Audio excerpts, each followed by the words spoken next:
Well, hello and welcome to today's episode of the Power of Your Mind podcast. You're listening to episode number 178. I'm Victoria Gallagher, Law of Attraction hypnotist and #1 bestselling author of Practical Law of Attraction. Align yourself with the manifesting conditions and successfully attract your desires. I'm also the founder of HipTalk.com and HypnoCloud apps, which gives you access to over 500 hypnosis recordings right in the palm of your hand. So be sure to download that app from the app stores. And today I have a very special guest with me, Emma McQueen.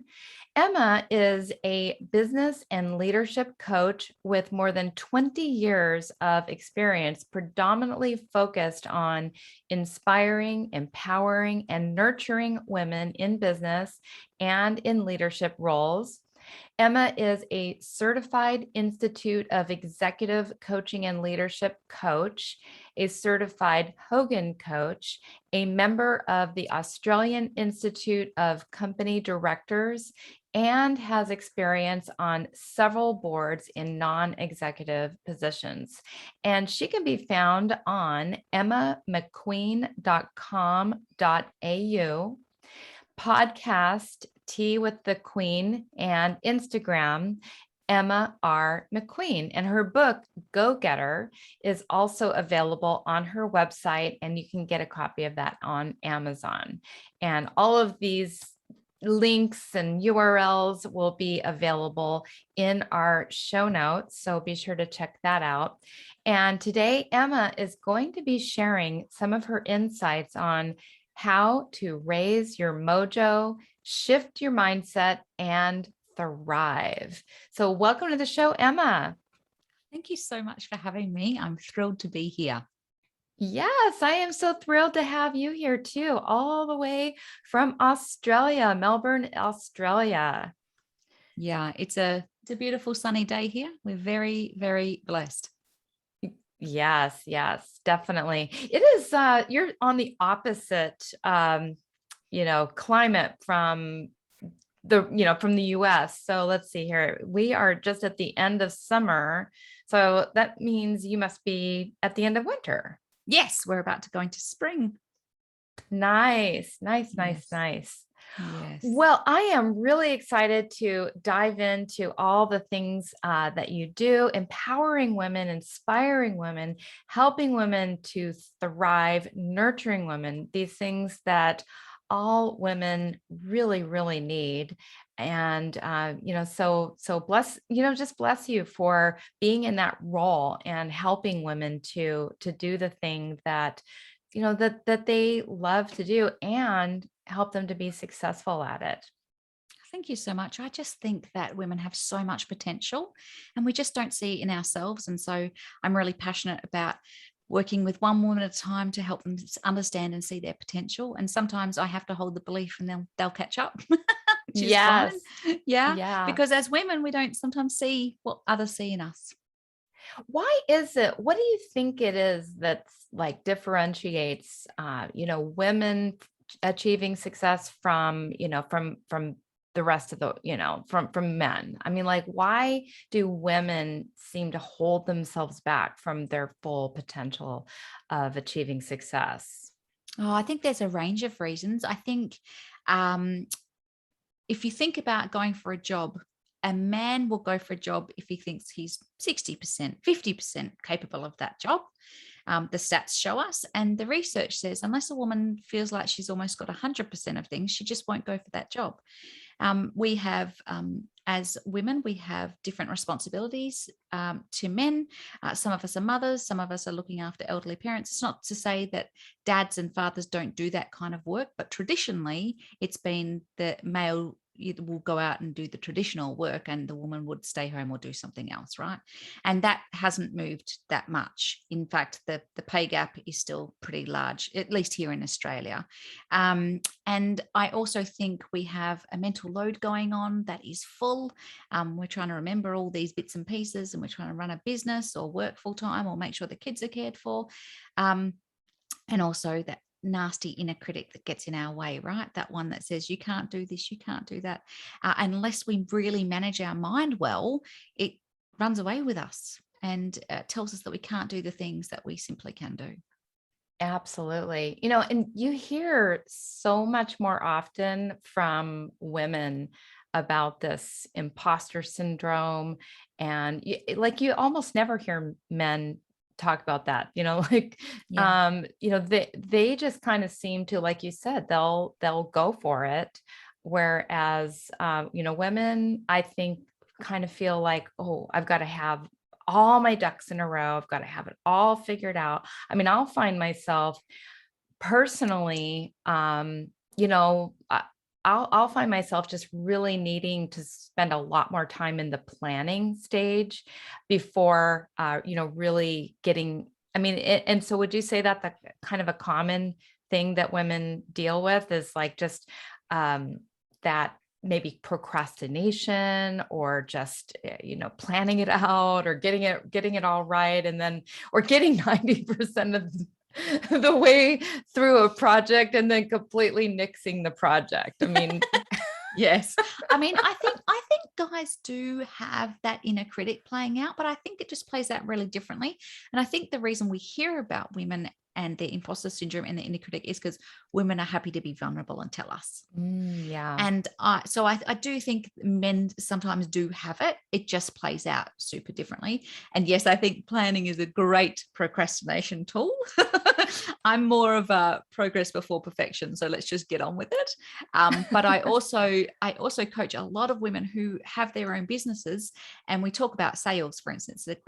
It's a great example. So I will say to them, they're like, I've got a beautiful website. I've done all my marketing collateral. I'm just not getting sales. And I'm like, oh, have you picked up the phone to ask for the sale? They're like, no. I'm like, okay, maybe we start there. Pretty basic things, right? But we procrastinate because we don't want to do those things. And our inner critic sometimes doesn't let us. So I work with them on, how do you shift that inner critic? What do you actually do?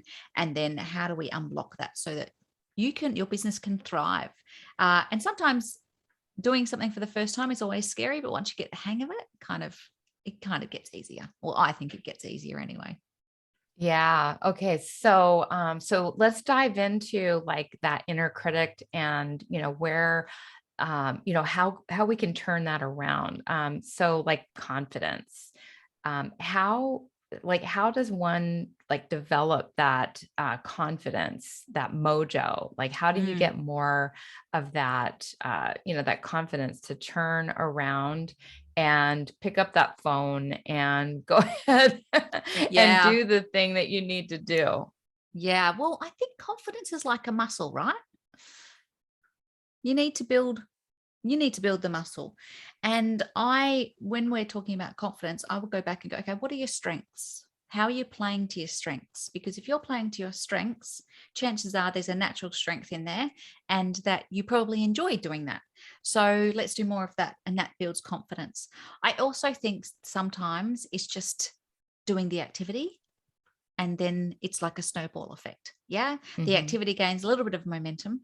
For inner critic, if someone's really got an inner critic that's standing out, one of the exercises I ask them to do is literally to kind of, let's say it's saying you can't do, I don't know, you can't do sales.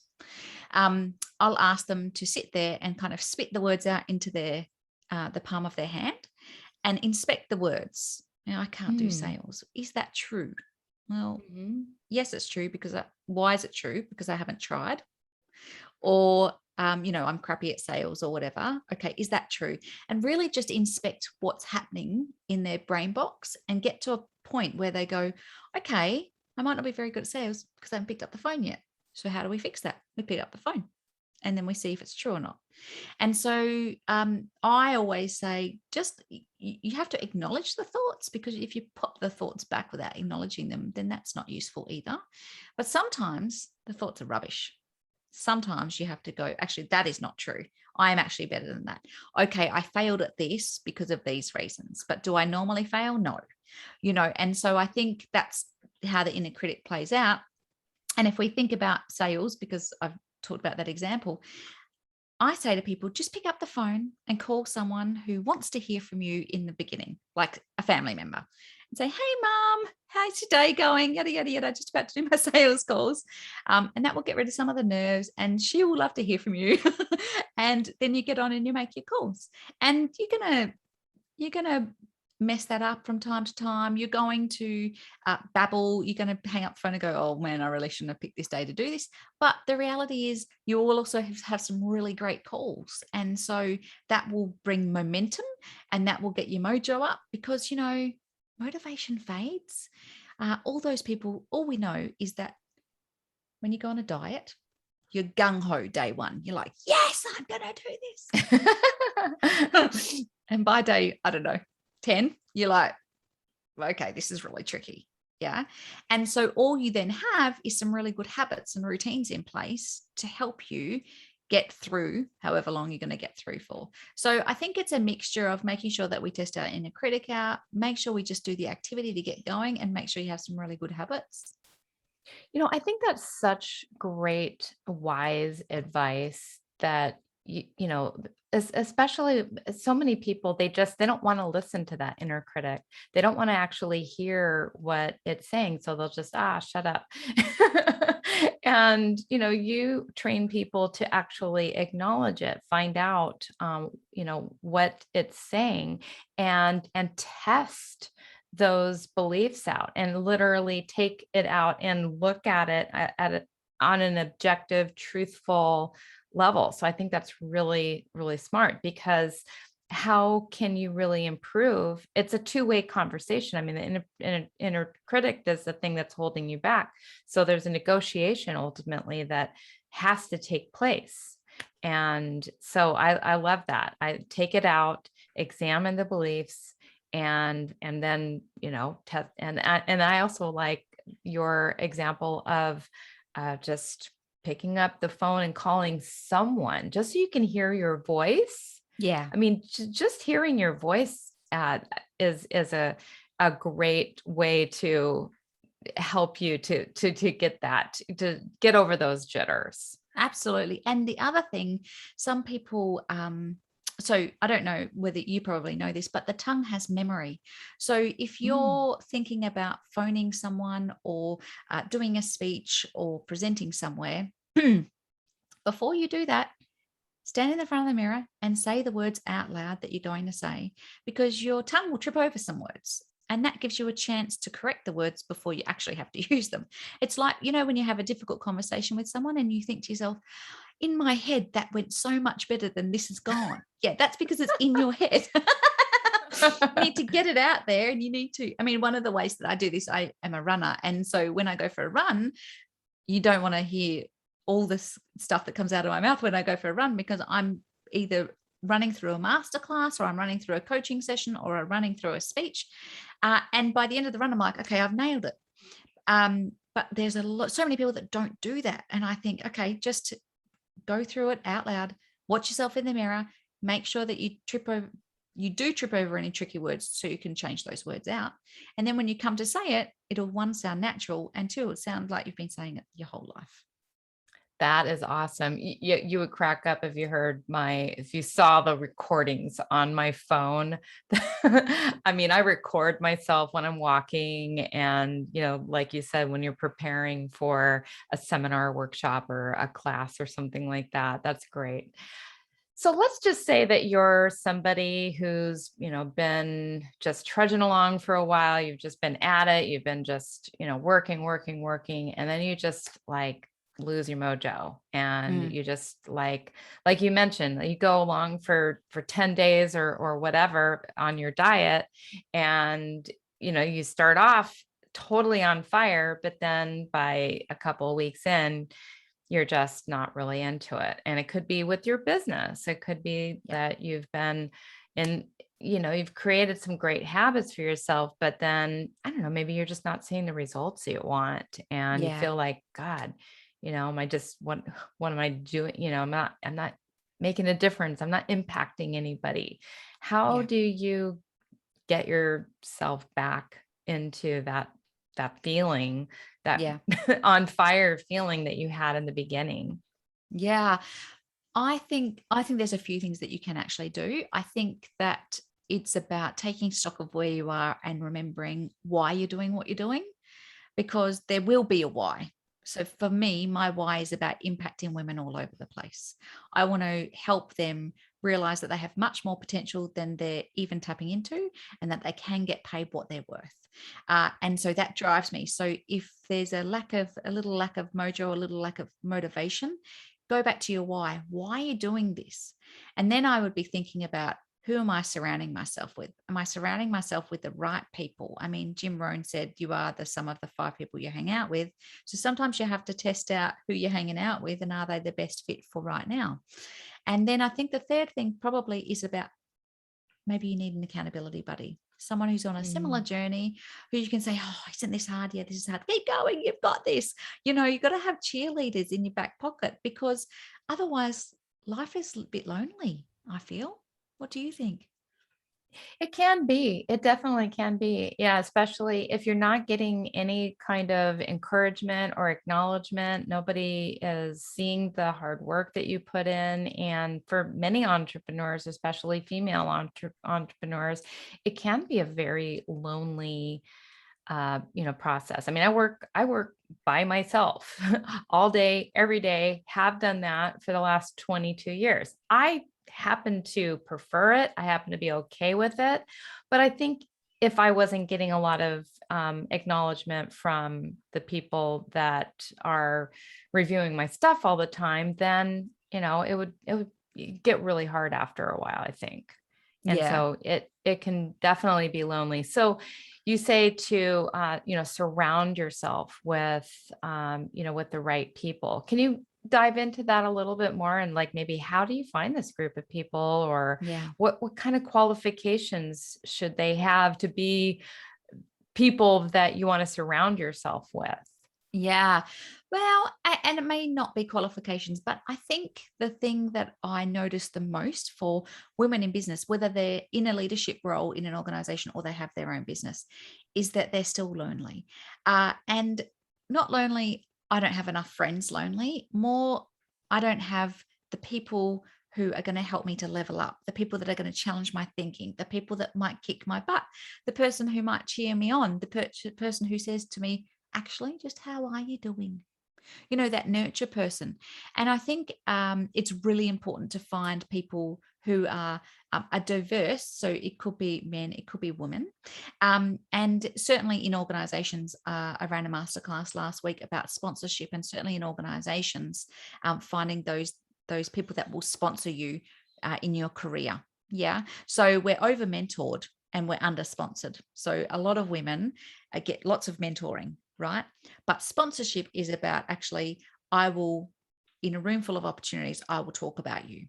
That's Mm. sponsorship. Yeah. Whereas mentoring is, I'll work alongside you and I'll teach you the things that I know.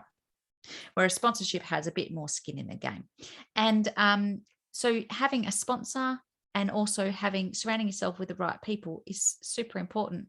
Now, how you do that, they're probably already somewhere in your aura, right? Because people, your vibe attracts your tribe.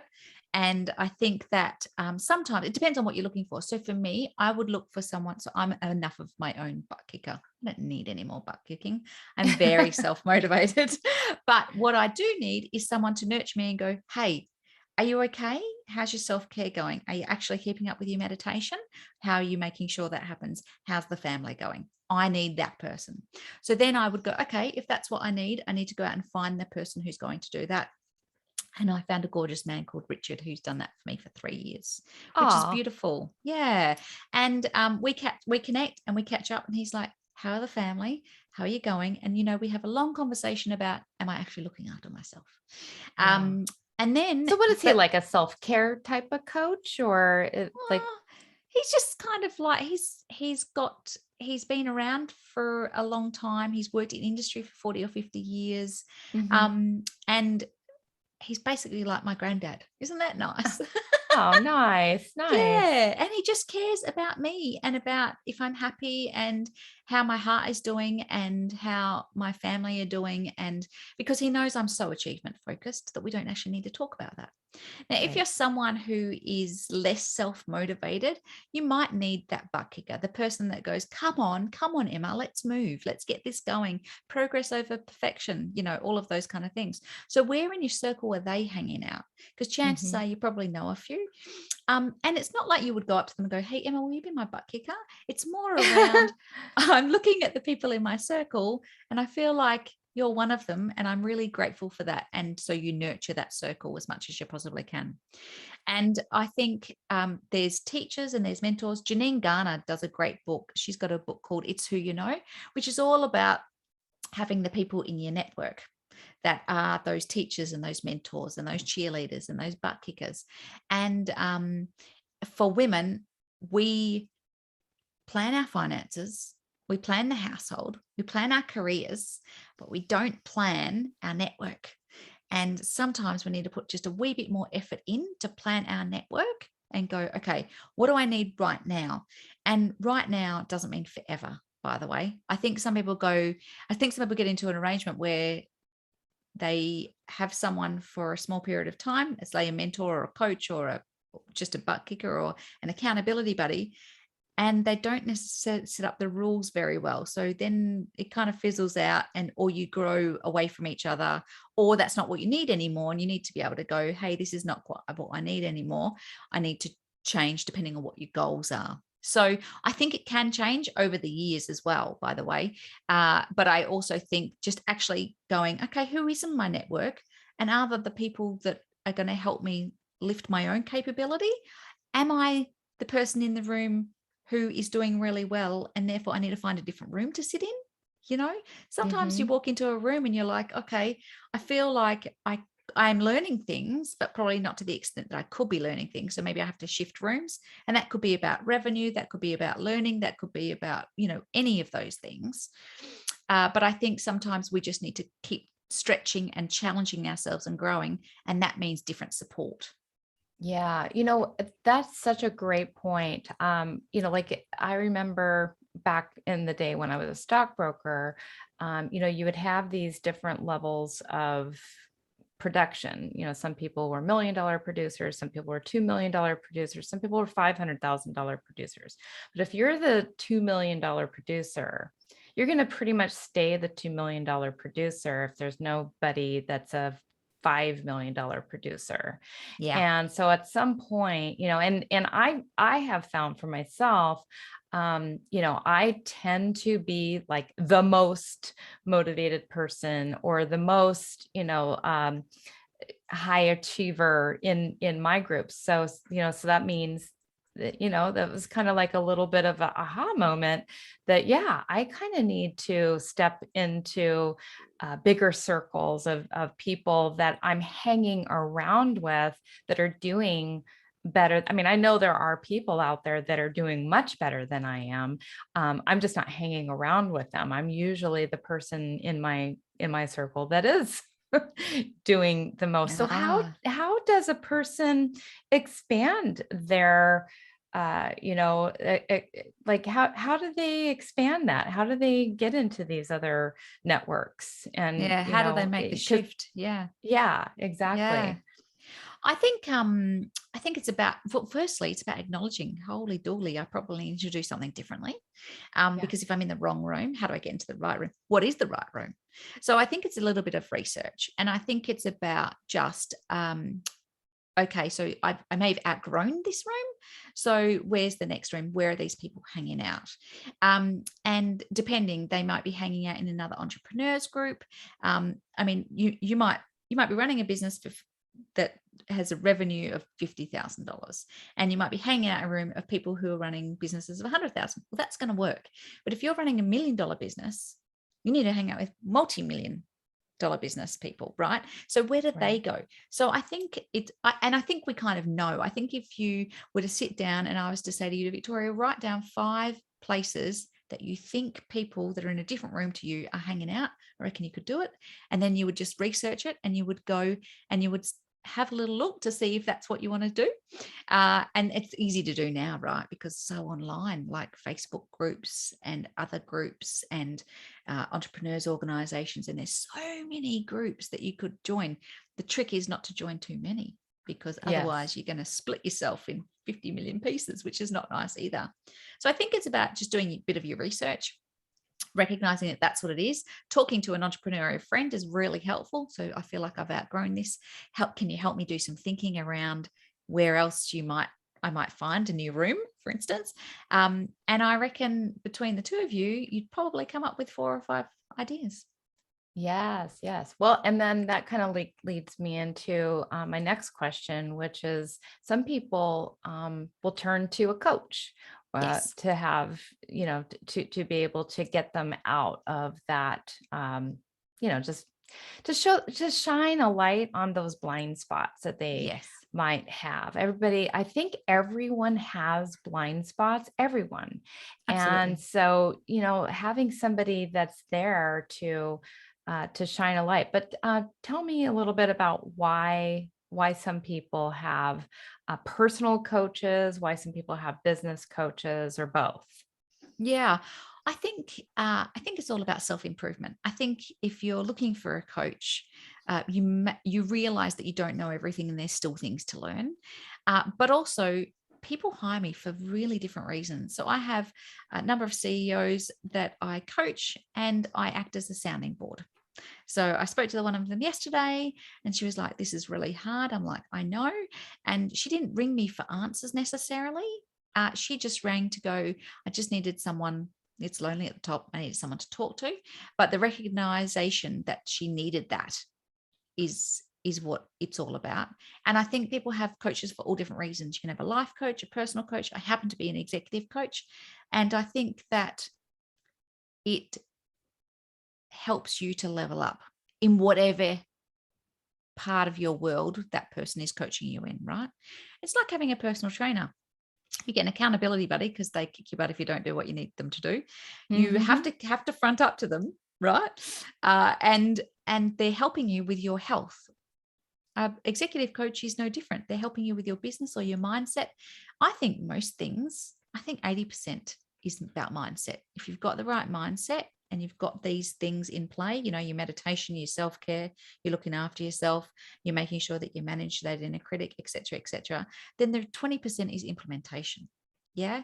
The conversations I have with people about what they need to do is not that they don't know what they need to do, it's that we need to tweak their mindset to help them do it. And so I think having a coach is about learning and knowing, like you said, everyone's got blind spots. And so how do we just help them get to that next level?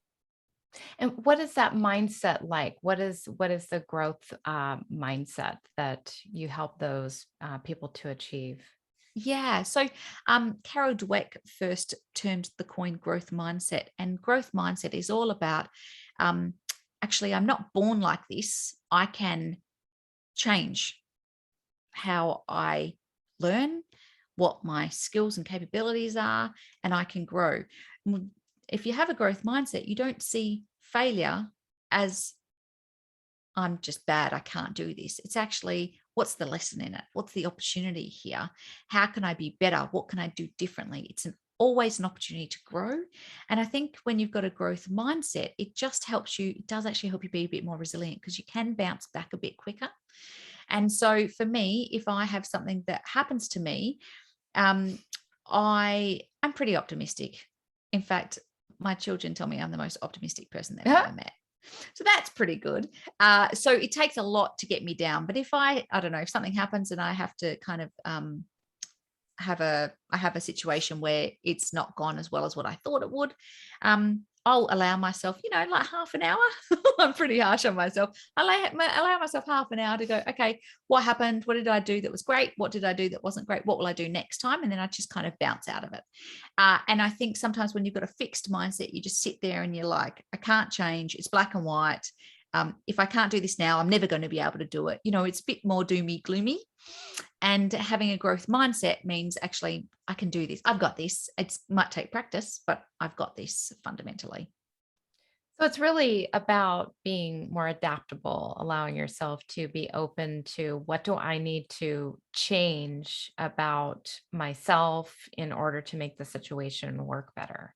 Absolutely. And I think when people come to me for coaching, I well, they don't know this, but I do a little test with them, and I give them 3 things. So I do a clarity call, which is a half-hour call to help them get a bit unstuck. So, um, and then they'll say to me, "Oh, this is great. How can I work with you?" I'm like, I want you to do those 3 things first, because those 3 things are outside of their comfort zone. If I know they can do those 3 things, tick, I know they'll be a great client. Yeah. But if they Oh, come yeah.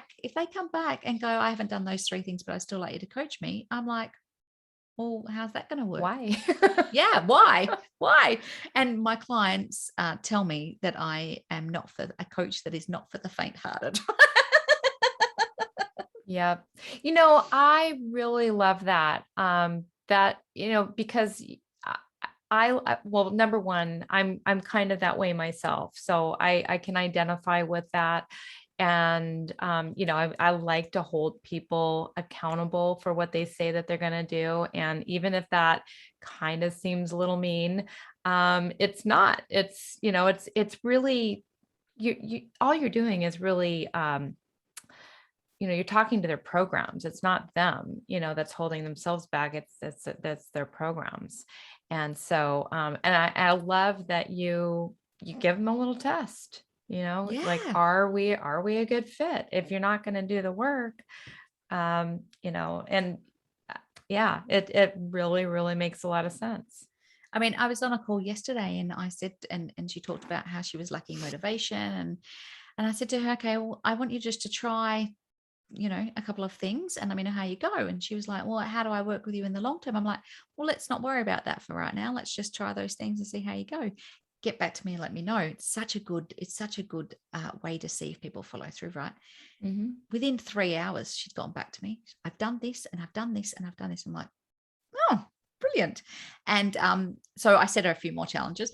But those are the people that you want to work with. And I guess you have to make sure that you're working with the right people, because in my world, I want results for people. And sometimes I want results for them so badly, more than they want results for themselves. So I have to catch myself going, hang on, I can't invest too much in this. They've got to do the work. And so it's a great filter to see what clients are going to fit, but it's also a great boundary for me.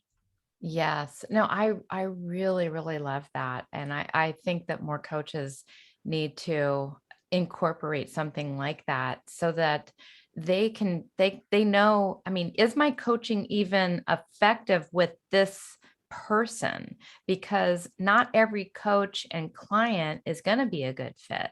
That's right. And, some people do turn to coaches, you know, for different reasons other than just to get the results. Maybe they just need a little hand holding or a sounding board or somebody to bitch to or whatever. Yeah, That's not the kind of that that's ain't not me. going to be a good fit. So it's great. I love it. So tell us your definition. We've talked about that, how you help women to thrive, to become a thriving woman. So what is a thriving woman in your eyes? Yeah, it's someone who knows they want more, doesn't necessarily know how to get it. So we help them find it. And it's about success, but not the success as defined by me. It's success as defined by themselves. Yeah.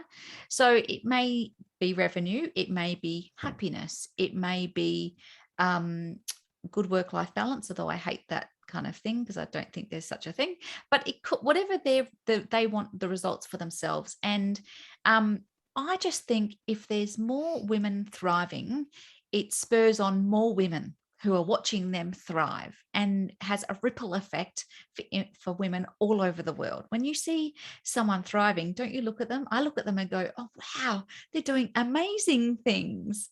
Let's try and level up to that. And let's make sure that we are also thriving." So a thriving woman to me is about someone who knows themselves really well. So they've done enough self development. They're looking after themselves so that they're not, being crotchety to their family. And so they're not giving the worst bits of themselves to their family, right? And I've got an actual program called Thriving Women, which runs for 12 months. And it's full of women who have their own businesses. And you know as well as I do, when you've got your own business, it can be all consuming. Yeah.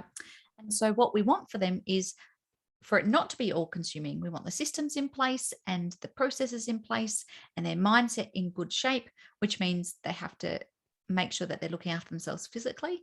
And then we want them to make sure that they have enough time for their families at the end of the day, whatever their family looks like, right? Because I think when you're starting to grow a business, and I'm as guilty as the rest, I'm so engrossed in that. I'm like, I could do this for hours, but then I kind of step out my office and I'm like, oh, hi family. And that's not what we Yes. want, right? It's not Yeah. what we want. And in my first couple of years of business, I worked really, really hard. And my husband was like, I'm so proud of you, but this is not sustainable. I'm like, yeah, fair point. So I've had to work out the hard way what a thriving woman is. And I think a thriving woman is someone who is looking after themselves physically, spiritually, mentally. That all comes first before any of the business stuff. Yeah. So to me, that's what a thriving woman is. I love it. That's a great, great definition. And I was defining it. I was talking to my husband yesterday about just my own goals for where I see myself. And, because I was like, I always feel like I'm running out of time at the end of the day. But, I do take 2 hours to go for a walk. He pointed out, he's like, but you do take care of yourself. Like most people in your position are not really putting themselves and taking care of yourself. Like the things that I was talking about that are must do's, or I must meditate every day. I must go for, do my 17,000 steps every day, which, is crazy.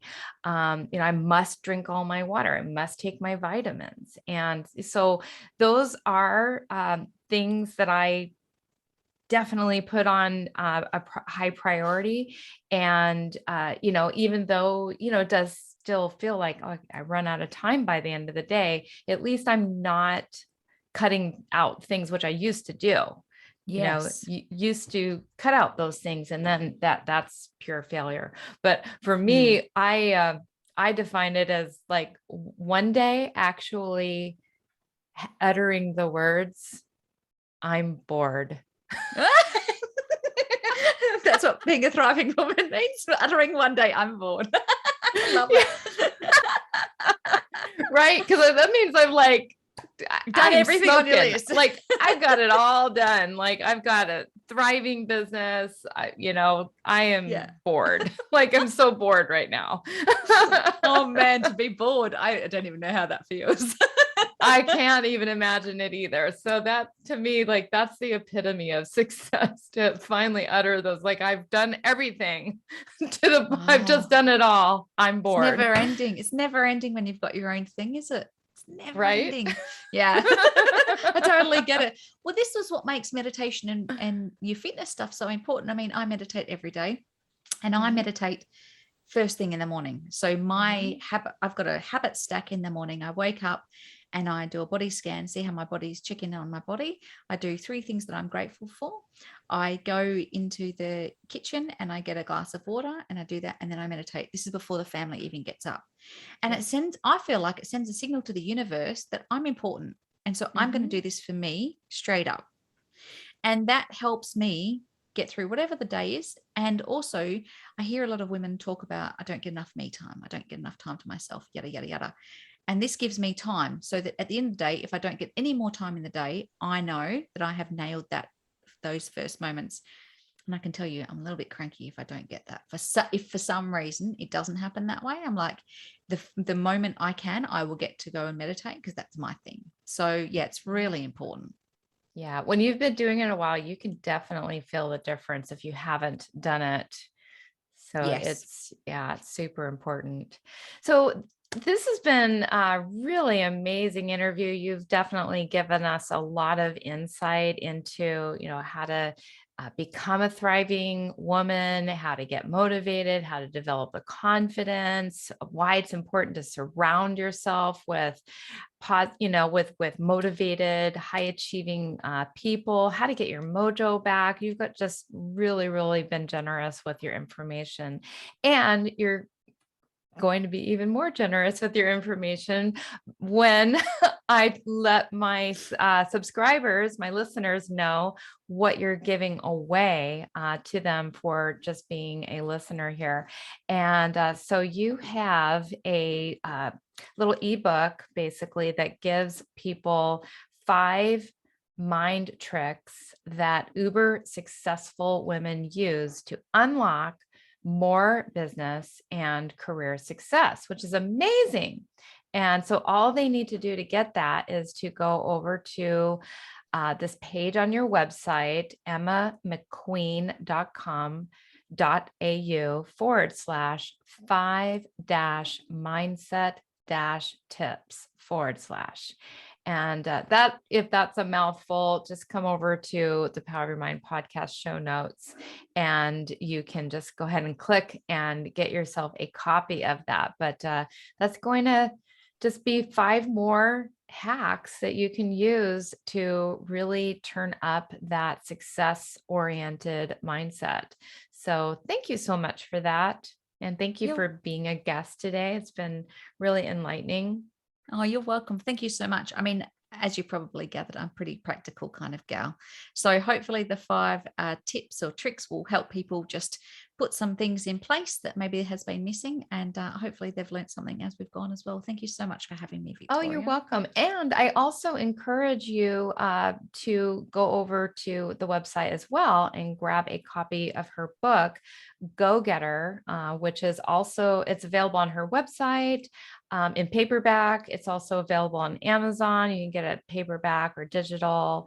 And so that book, just tell us just briefly like what they're going to get out of reading that book. Well, they're going to get a lot of practical tips because, I love practicality. I don't love it when people give me all the theory and then there's nothing I can do. I want to be able to do things. So the book is jam-packed with things on how to lift your motivation or how to lift your mojo, what you can do to shift your mindset from I'm not enough to I'm worthy. And also, how can you thrive? What are the things you can do? And in each chapter, there's 12 myths and 12 truths. So for instance, one of the myths might be, I don't have enough time. I don't know how many times I've said that. But the truth is, there is no more time. So then what does that mean? That means we have to ruthlessly prioritize what we're doing to make sure that we can fit it all in. But at the end of each chapter, there's a bit of a reflection. So I love seeing posts where people have post-it noted, where people have highlighted, where people have written in the book. I love all those things. So if you don't download the book, please tag me in any photos you take because I love to see it in use. I love to see it all over the world. Yes, yes. Well, definitely go and check out her book, Go Getter, and the free ebook with the mind tricks. And also, I would highly recommend following you on Facebook and Instagram. You have some really, really nice social media, and I was enjoying. I love your color scheme and everything too. The pink and teal. I mean, teal, as you know, you probably figure out that's my favorite. But Thank you so much. Yeah, some really, really nice stuff. So definitely check out the social media as well. So thank you so much again for being a guest here on the Power of Your Mind podcast. And I hope our listeners will take our advice and go check you out. Thank you so much.